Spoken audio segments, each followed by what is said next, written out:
সুপ্রিয় শিক্ষার্থীরা, আমরা আজকে এসএসসি আলিম শিক্ষার্থীদের আইসিটি সাবজেক্টের ৫ম অধ্যায় সি প্রোগ্রামিং। তো সি প্রোগ্রামিং এর প্রত্যেকটা প্রোগ্রাম আমরা ধারাবাহিকতায় করতেছি। সেই ধারাবাহিকতায় আজকে আমরা ২২ থেকে ২৩ নম্বরটা করাবো। ২২ গত ক্লাসে করাছি, আজকে ২৩ নম্বরটা।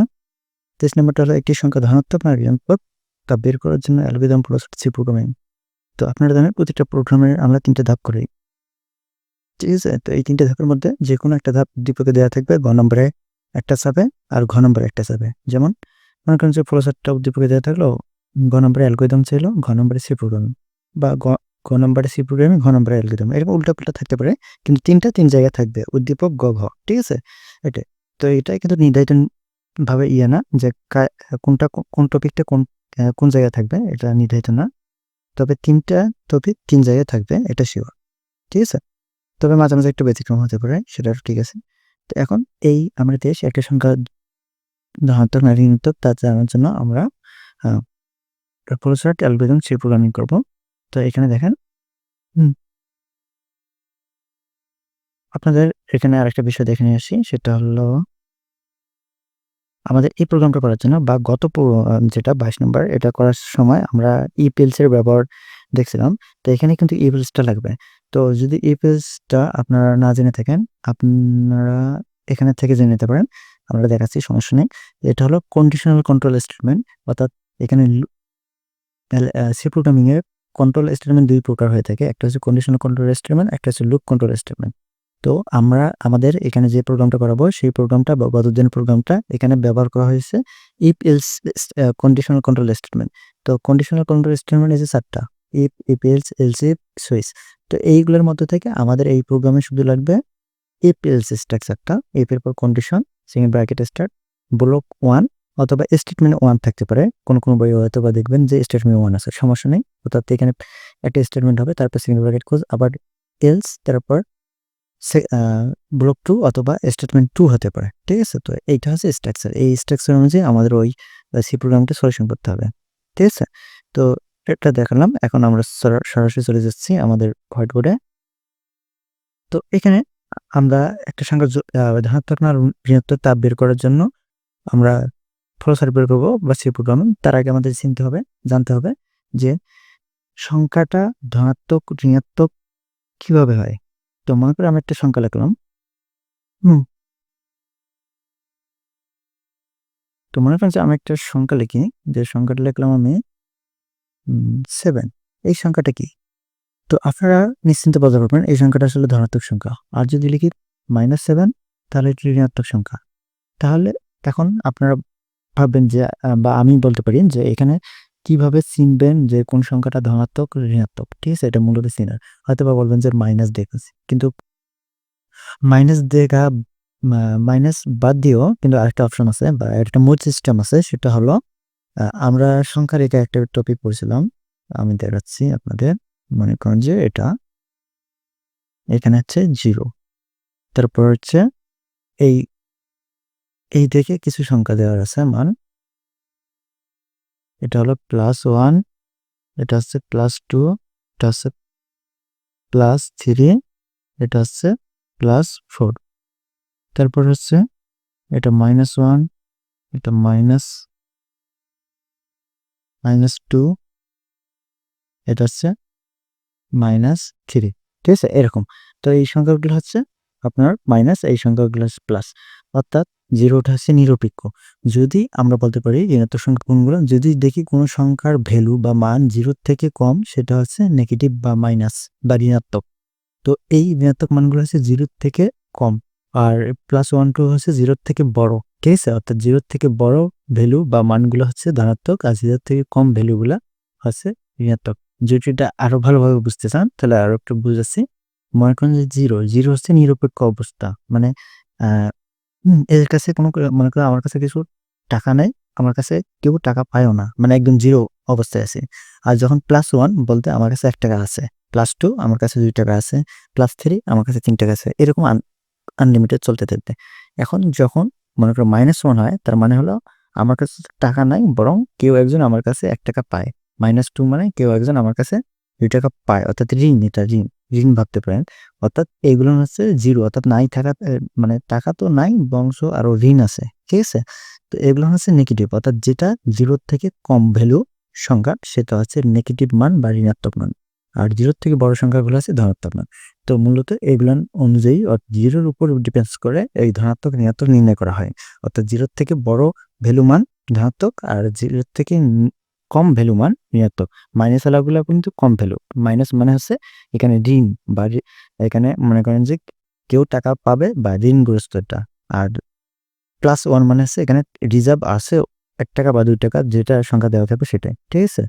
তো এই কারণে আমাদের এই শর্ত অনুযায়ী আমাদের ধনাত্মক সংখ্যা, ঋণাত্মক সংখ্যা নির্ণয় করা হয়। তো আমরা এখন ফ্লোচার্টটা আপনাদের করে দেখাচ্ছি।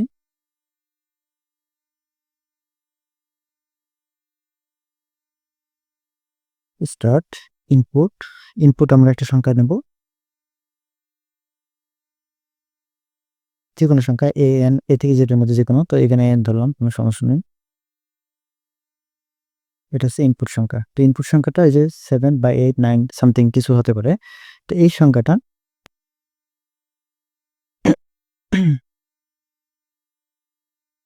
এখন এই সংখ্যাটা এখন এখানে নিচে নিয়ে আসে ডিসিশন হবে।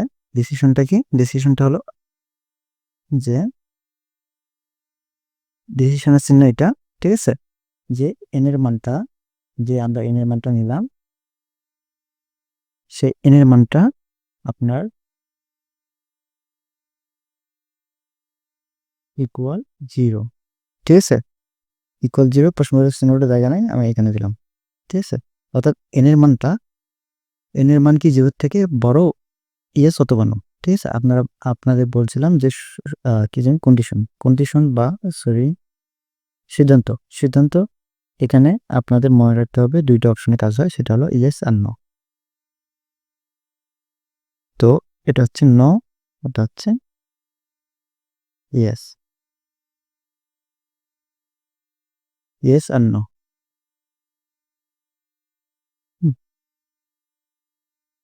তো ইয়েস আর নো কি? ইয়েস আর নো হলো n এর মান যদি 0 থেকে বড় হয় তাহলে ইয়েস সংখ্যাটি হবে পজিটিভ। আর যদি নো হয়, সংখ্যাটা n এর মান যদি 0 থেকে বড় না হয়, নো হয়, ছোট হয় আরকি, তখন এটা হবে নেগেটিভ। তো ইয়েস হলে আমাদের হবে পজিটিভ। তাহলে আর যদি ইয়েস হয় তাহলে n হবে পজিটিভ।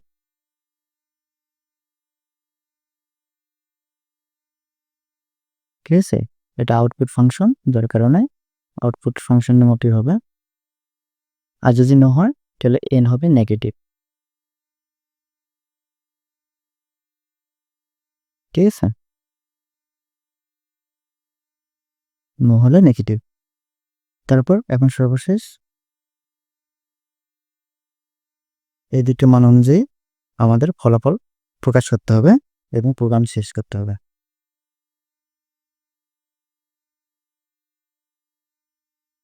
প্রোগ্রাম শেষ করতে হবে। ঠিক আছে?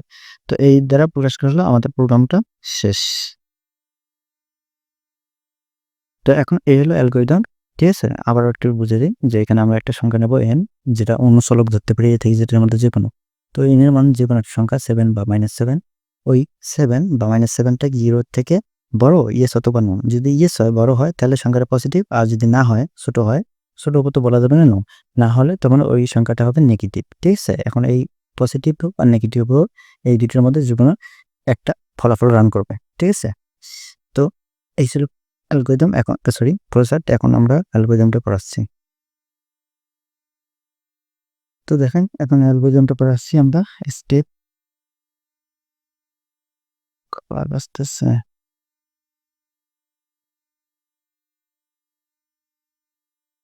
স্টেপ 1, ঠিক আছে? এটা হচ্ছে স্টার্ট।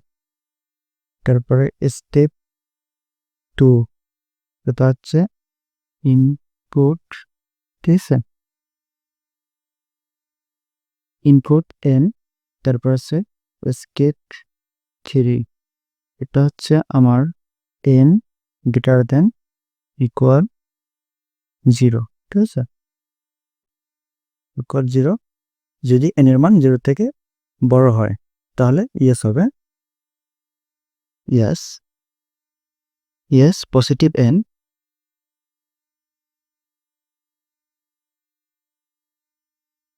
এন, আর যদি না হয় নো, ঠিক আছে, নেগেটিভ এন, ঠিক আছে। তারপর আছে স্টেপ 4, যেটাই হোক পজিটিভ হোক নেগেটিভ হোক প্রিন্ট করতে হবে রেজাল্ট, প্রিন্ট রেজাল্ট। তারপরে স্টেপ 5, এটা হলো প্রোগ্রাম শেষ এন্ড, ঠিক আছে। তো এই হলো আমাদের অ্যালগোরিদম। এখন আপনাদের দেখাবো আমরা সি প্রোগ্রামিং। তো এখন দেখেন আমরা সি প্রোগ্রামটা করাচ্ছি। Hash include stdio.h, hash include onio.h, void main function int n, এর মানটা ইনপুট নিতে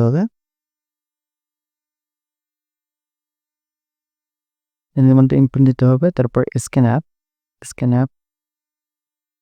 ফাংশন, তারপর আছে apostrophe open %d apostrophe close comma এন্টে, তারপর সেমিকোলন ক্লোজ, তারপর আছে আপনার এর পর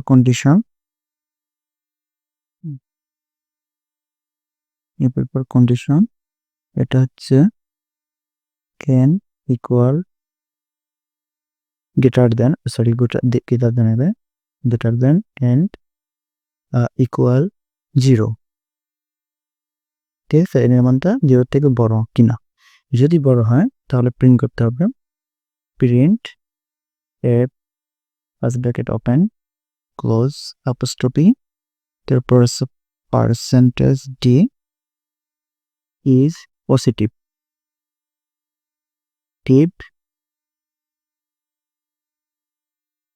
পজিটিভ হবে এম, ঠিক আছে, সেমিকোলন, যদি না হয় একটু নতুবার এলস,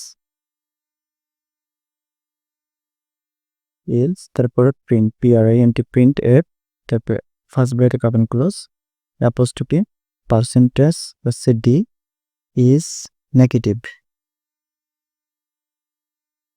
অ্যাপোস্ট্রফি ক্লোজ কমা, তারপর এন এর মান, ঠিক আছে, তারপর সেমিকোলন গেট শেষ ফাংশন শেষ, তারপর শেষে সেমিকোলন দেনে, তারপর সেমি ব্র্যাকেট ক্লোজ প্রোগ্রাম শেষ, ঠিক আছে।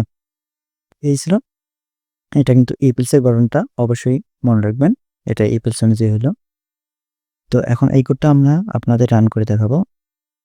তো এখন আমরা সফটওয়্যারটা ওপেন করি, এখান থেকে নিউ একটা ফাইল নেই, তারপর টেস্ট করে দিলাম, এখান থেকে কম্পাইল এবং রান,